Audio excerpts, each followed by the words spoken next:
Hello everyone and welcome back. I've just finished welding two ramps. They are super heavy and they're made of steel. And the reason I've decided to make my own ramps is because Hot Wheels ramps are made from plastic and they are very unstable. Now let me show you the ramp itself.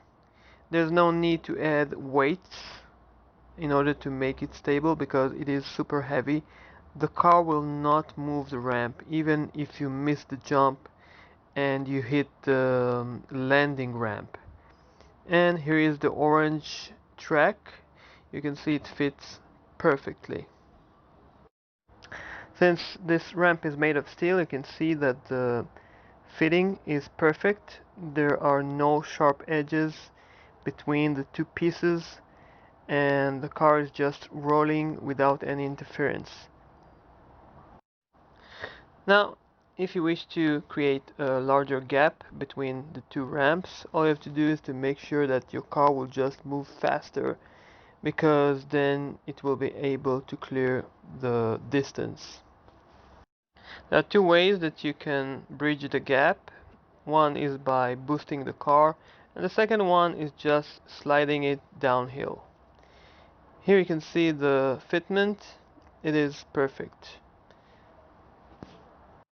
Right before painting my new ramps, I want to make sure they perform well. I'm going to test them with my cars. A few of them here have suspension. The others are just stock Hot Wheels.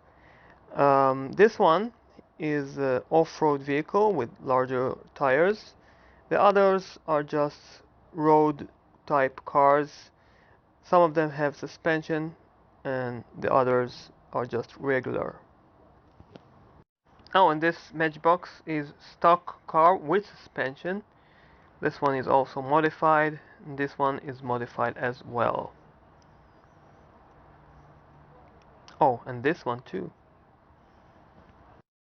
Okay, I think we are ready to go, so let's get started. Okay, so the first car is this Dodge Viper.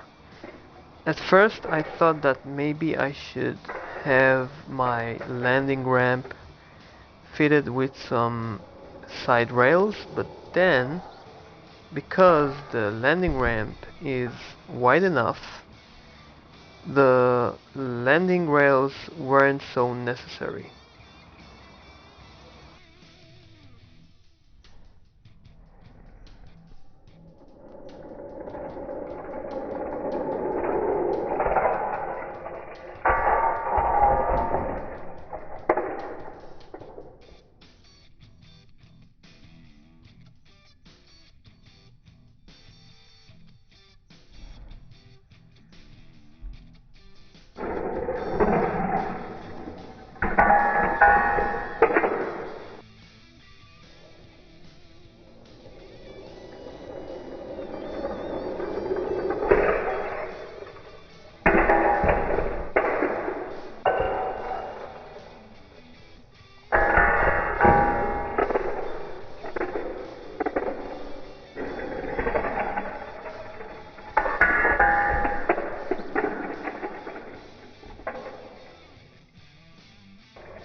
Now the next attempt will show you why I've decided to create steel ramps instead of using the original plastic ones. Here you can see that the car missed the landing and hit the corner of the ramp, and the ramp stayed in place. It didn't move. That is why I've decided to go with steel, because these ramps are very heavy. In fact, I'm going to add a little bit more weight to these ramps.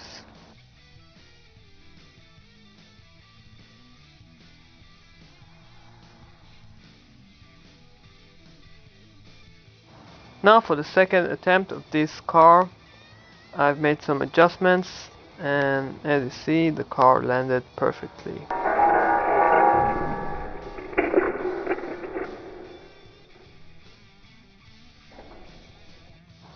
Now the next car is going to be a Porsche, I really like how this car performs. Most of the time the landing is perfect.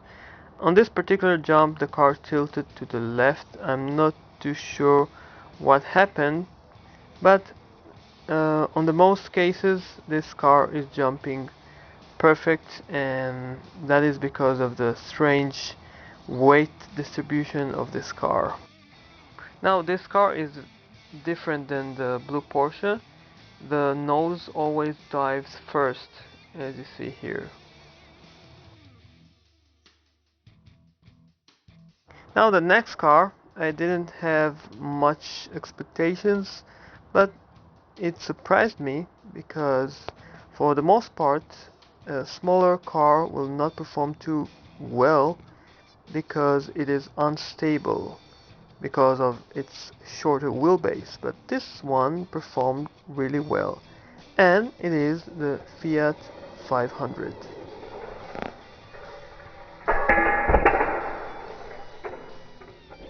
The next car is the Big Air Chevy Bel Air. It has higher center of gravity, but it performed nice. It didn't flip or whatsoever.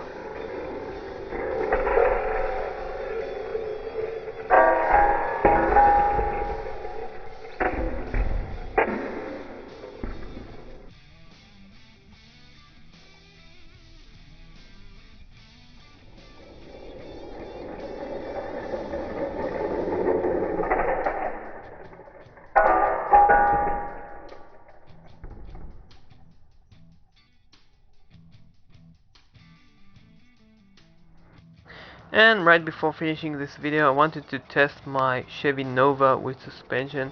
It is one of my most favorite cars with modified suspension.